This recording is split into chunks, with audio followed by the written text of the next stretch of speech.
Top of the morning, sleek family. Another edition of the Morning Mentions. My name is One Claus, never few. Hi, who? And I'm joined by my co-host and my producer. Morning, guys. It's Danae. How you doing? It is August 14, 2026. It's a Friday. Thank God. Thank God. Come up Friday. Belch and thank God. Come up 4 o'clock Friday. That's what I want. Come up payday. I tell you. Yeah. Oh gosh. I hope everyone is doing well this morning, right? Even with certain water restrictions that we've seen. I'm actually seeing where some were in effect from as early as August 3. Well, I'm going to make sure my bed this morning. You catch water, Yeah. you walk the river. Yes, I walked with my bucket to the Uptown River. And There's an Uptown River? I caught water. Yes. Yes. Uh-huh. Say never walk the river and catch water. Uh-huh. Yes. You say that then? Yes, I walked to the river and I caught the water. No. You catch water? Yeah. You go down a river and you catch water. No, I didn't do that. You walked. I walked. Yes. Very well. Very well. Well, I hope everyone, got a chance to walk to their river and catch some water and bathe this morning because, God no. Really and truly, though, guys, I'm hoping that you are, filling up your catchment basins and things like that, because further restrictions are coming up August 17. That's what we heard from Ministry of Water. And I see they're going to be fining people and potentially facing criminal charges if they they're do caught not misusing that the is water. it. If you don't follow the prohibition orders, right, you will face certain penalties. And again, earlier in the week we spoke about, what those prohibitions were like. If it is that you're not using the water for drinking, for cooking, for essential use, right, you got in a little problem there. Is there any legal precedence to that happening before? Has that ever happened before? Well, we have had prohibition orders before, and certainly based on what it is that we're going through. So, for instance, if it is that, the country is in a particular state of emergency, then you'll see certain orders for persons not to go outside and things like that. So whatever we're going through, the government will put in certain prohibition orders. Tio is asking, so I can't wash my car? No, you can't. And for those people who love clean house and things like that, when you take the hose and you wash off the front of your house and you shine it off, Can't do or that you either. shine off the front of the apartment. You got to take dust. Yeah. Well, not necessarily. You can dust. That's one thing. And you can reuse water, right? Because what is being said is that you can't take the water directly from NWC, right? You can't take the water directly from NWC and use that water. So you have to be very, very careful. Take a look at the prohibition orders, right? And, make yourself aware of what it is that you're allowed to do and what you're not allowed to do, all right? All right, them have to catch me.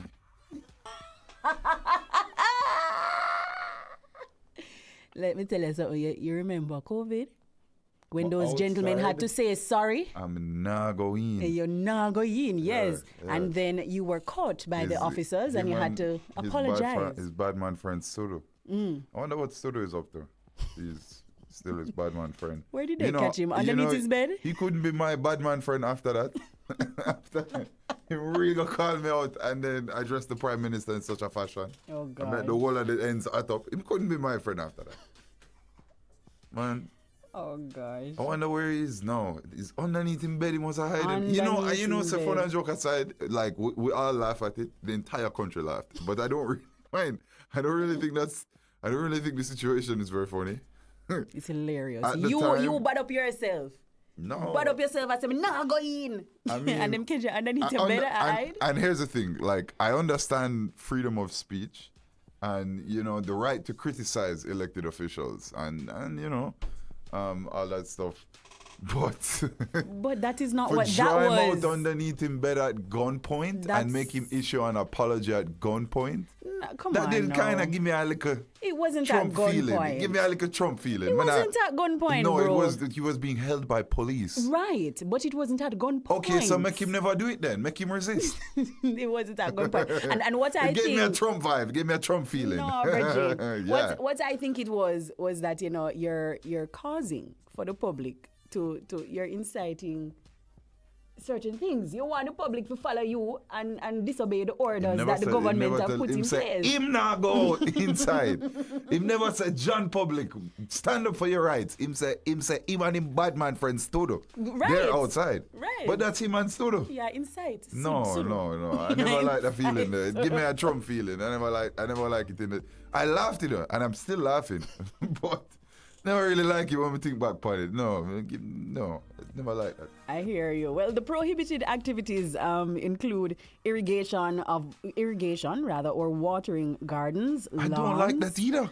What do you mean I can't water my garden? Like, that's the most essential use of water, aside from bed. Bridget. Yeah, I don't like that either. All right. You see, before you don't like something, let me tell you exactly what you don't like, okay? And maybe you'll change your perspective. Now, they're saying that under the orders, no person shall use or cause to be used water supplied by NWC.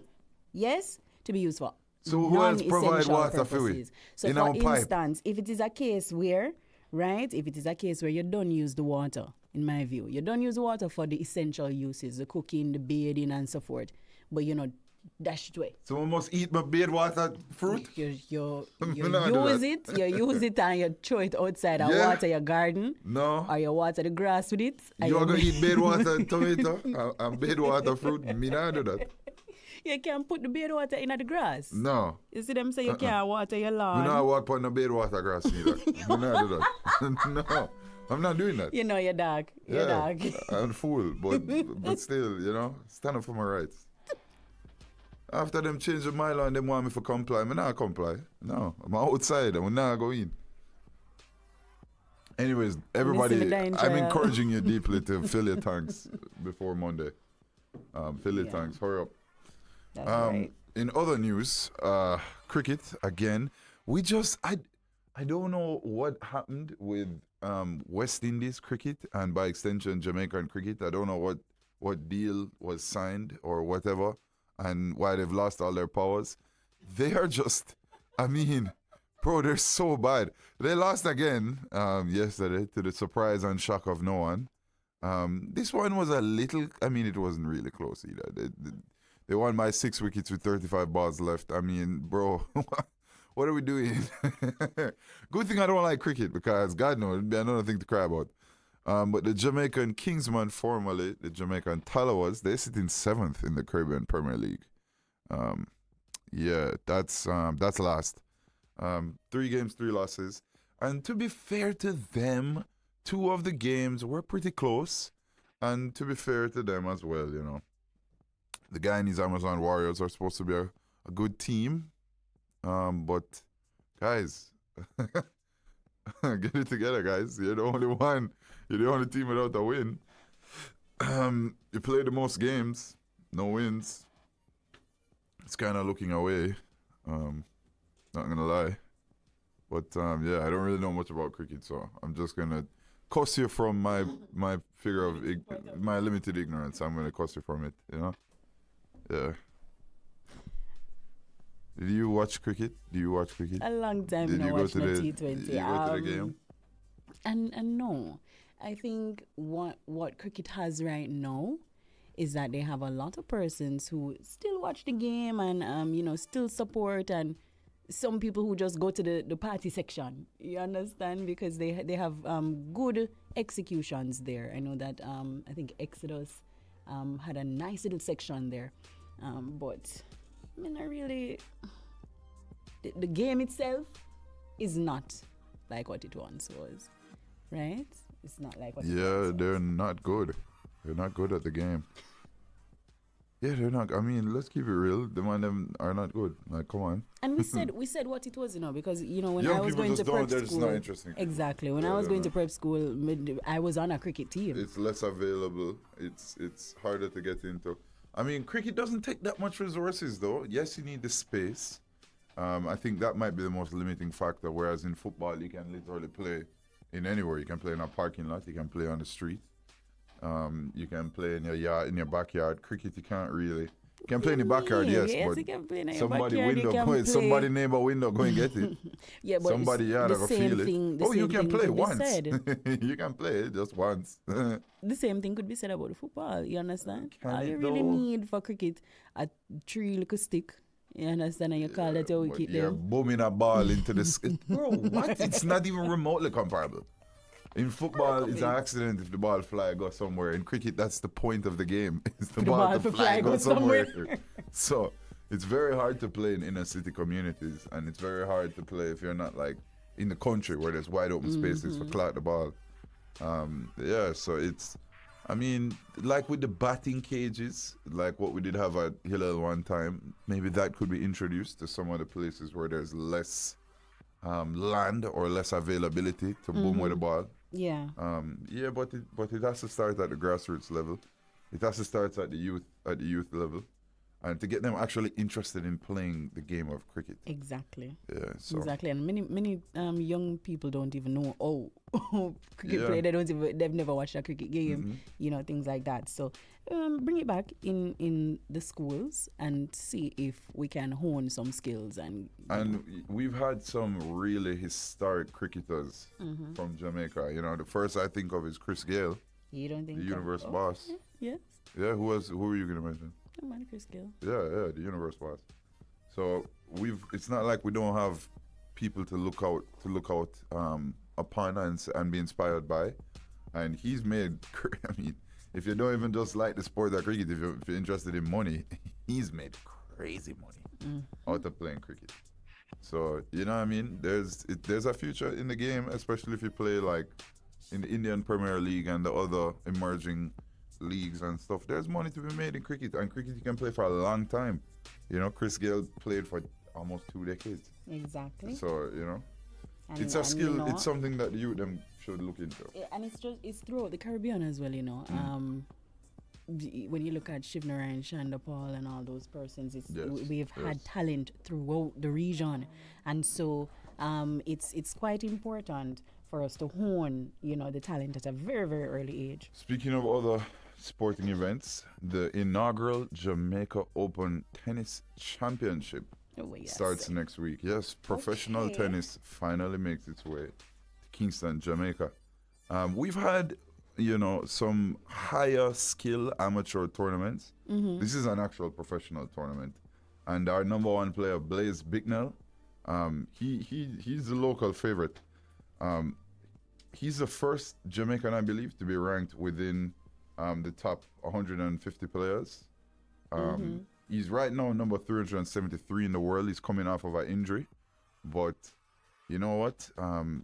If you guys ever wanted to watch professional tennis at the highest level, this is your opportunity to watch it at Ligani Club. The tournament starts August 16th. And let me tell you, the game, you see, because of the angle that you see on TV, you don't realize how hard they're hitting the ball and how fast the ball is moving and how much athleticism is required to keep a rally going, much less hit the ball and hit a winner. So I'm encouraging people to come out and watch this just to get a greater understanding of how exciting the game of tennis actually is. It's not boring. And the ball, when I say ball, it's very very exciting to watch. I think, you know, I hope Blaze is gonna win. I'm my money's on Blaze. If you lose it, I know where to find you. But listen. He's the best tennis player I've ever had the privilege of seeing, and I really want to see how he matches up to actual professional competition. So I'm excited to watch it. You know, we don't really put a lot of emphasis, I think, on, you know, the non-traditional sports here. It's usually track and field and football, you know, so it's really good to see us delving into the arena of professional, you know, tennis playing.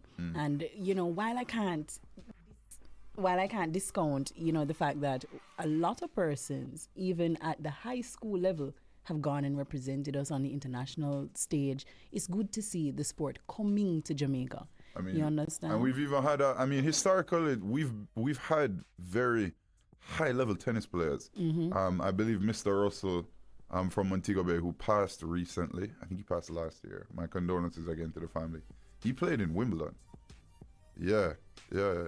So we've had players that have been playing tennis at the highest level before. It's not new to the country, but there's been less. It's not the most accessible sport to the majority of people, and that's the unfortunate reality of it. I think if more Jamaicans were given a chance to play the game, maybe we'd have a bigger impact on the highest level. But this can inspire the interest in the game. And they're really, like, even when we were at Campion, we used to play on the road and have a little net and hit the ball over it. You don't really need a court to play. You just need time and the interest to play. So, you know what as well? I do think that a lot of schools need to invest in additional sports, in the non-traditional sports. You understand what I mean? So even if it's not football, even if it's not, cricket, I think it really should be, giving them a little bit more opportunity to do things like swimming, tennis, and so forth. The people in my foreign give scholarship for anything. Anything. They give scholarship for lacrosse. Yes. My brethren they're starting a Jamaican lacrosse initiative here too. That's going to be really cool. And again, like, people get scholarships for everything: lacrosse, rowing, all sorts of things you would never assume they can get. It's a relevant sport, but I promise you, it is, and people have the opportunity to change their lives from it. So look at things like that: lacrosse, rowing, fencing, all these little stuff we can pay some interest to, because it can help us out. You never know how far you can go from it. I've had friends. I have a virgin that got a rowing scholarship to go to school. You know what type of idiot something that is rowing? Behave yourself. Behave yourself, his sir. parents saved money for him to go to school because of it. So there's so many different things that we don't even realize is out there. That doesn't take much to get access to. I mean, a rowing machine, not forget. Most gyms have the old equipment or have rowing machines and things like that. So I just think we need to just go out there and do it, and not let our current resources define our opportunities. You know what I mean? Is so. We can make things happen. That is so. Now, in other news, Yes. I don't know if you saw it, but there is development as in the story in terms of Zimmy. Another arrest. Sure. 2 down.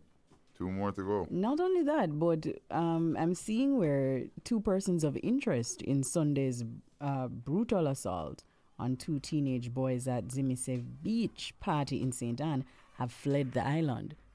So that's what I'm seeing. The 2 are among 4 persons of interest in the beatdown of the 2 boys, both brothers, at the popular Summer Beach party. It is understood that one of the men left the island within hours of the party, ending on Monday morning. He's understood to have boarded a flight even before the assault was reported to the police. The next man is reported to have left the island on Monday afternoon. So as soon as party done them cut, well, I'm hoping that the requisite things can be done, so that these two young boys who got that brutal beatdown can get some form of justice. You understand? Well, what I really like more than anything else is the shifting of how we view crime and criminality and violence. There's been a lot of public outcry about this particular situation, and you know what? That's a good thing. We've had a lot of extremely violent altercations in the party scene, entertainment scene as of recently. One thinks of the Big Wall shooting. And you know what? It's good that we're finally changing our attitudes towards badness and violence. And maybe we can finally enjoy the road going forward. Yeah, and it's good to see the swift action of the JCF. Yeah. You understand? Yeah. There's no more nearby bushes. Behave yourself. Thanks, Pegasus. Thanks, Israel. Oh, gosh, you're not thanking the developers. I just thanked Israel. They're the ones who gave us the Pegasus technology that has helped the JCF to apprehend these people. You hear what the answer is? What? If you're not thanking the developers. Which ones? You know, The red light, pepper light, go developers? taking down the nearby bushes and you know building them? up I'll thank them when the Anti-Money Laundering Criminal Proceeds Act covers their business. That's when I'll thank them. So a fourth person of interest has turned himself in at the Runaway Bay police station, and that was done earlier on Thursday. So a lot of development there happening in the Zimi Beach incident that took place last Sunday. All right, guys, we got to take a quick break. These are your morning mentions, just letting you know what's happening in our little country here, Jamaica. We got to take a quick break, guys. You're listening to Sleek Radio on the 93.5. You're listening to me, Danae, and One Clause, Never Feel High. Who apparently have to say the whole thing. You have to. Apparently, I have to say the entire something. Yeah. We'll soon come back, guys. When we do come back, we have a great interview, right? All the ladies, right, that are 30 plus and still feeling hot. Yeah, we have an interview specially for you.